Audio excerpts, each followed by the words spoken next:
rest of your life. I promise you that. So what is the number one negative belief I hear all the time? It's hard to make money. People say it's hard to make money. Now let me ask you a question. Do you really believe it's hard to make money because of your experience or because you haven't thought of another excuse yet? In the cooking business, we call that belief a crock. And I mean, think about it. How many people are making more money from the internet or direct sales or franchising? Millions are. And like I said, the difference between them and you is not anything other than beliefs. So listen, it's not hard to make money. Seriously, it's hard not to make money when you use what I'm going to share with you here this evening, okay? Besides, what possible benefit could you get from believing it's hard? I mean, just think about it. Just thinking that it's hard, you want to make it difficult for yourself from the beginning. It probably won't even go out there and do anything.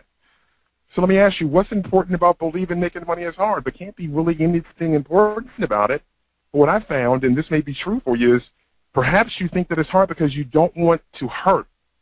You don't want to risk the pain and the failure, so you don't even go out there and try.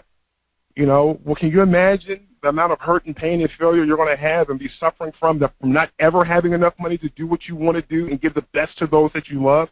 And even worse, maybe even risking bankruptcy or foreclosure or even homelessness, all while your family is suffering around you. Listen, I'm going to say it again. It's not hard to make money. It's hard not to make money with what it is I'm going to outline and hand over to you this evening. I used to believe personally, just like you, or this is something you believe, I used to personally believe it was hard to make money until that day I realized that I was abandoned by everyone that said they loved me. I was evicted, I was bankrupt, I was homeless, I had thoughts of suicide that were getting louder and louder in my head. And one day I cracked open my Bible and I realized, you know what, God loves me just as much as he loves everyone else. Now, I'm not here to preach to you or anything like that, and this is not about our personal beliefs, but this was me in that moment. It's a moment I continue to carry with me to this day. And I realized God didn't want me to suffer, and that I was just as deserving of financial abundance and the good life as everyone who already had it. And I realized that, you know what, my life does have meaning, and that meaning had got lost. And as I was mired in all of my own self-pity, I became so blinded by who I was and what had happened to me that I wasn't able to see who I can become and the impact that I can have on other people's lives. That I could be a part of something that was bigger than myself. And in that moment, my life changed. And I realized that, you know what, God has put everything we want within our reach. He hasn't just put it in our hands, though. It's within our reach, and we have to reach out with our own two hands and get it. Get what we want, despite the opposition. And you know what?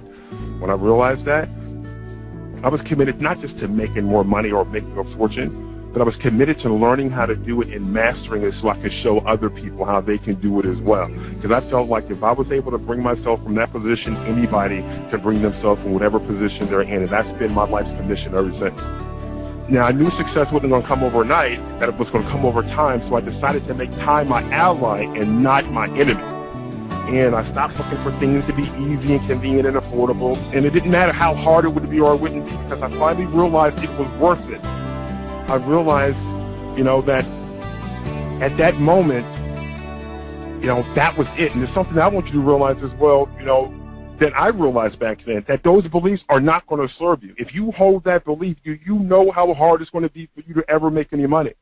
Do you know how much that belief alone is going to hold you back? Besides, how do you know it's hard to make money? Have you tried every possible method? Of course not. I know you haven't tried what it is we're going to discuss here tonight.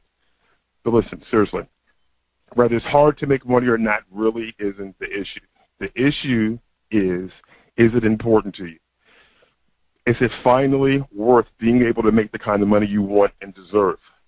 If believing it's hard to make money, if you continue to believe that, can you imagine how your life is just going to suffer and continue if you continue to believe that? It's not necessary. It's not worth it. You deserve better than that, and you are better than that. And I don't want you, we finish this evening, to ever go out of here thinking those kind of thoughts again, because it's not worth it.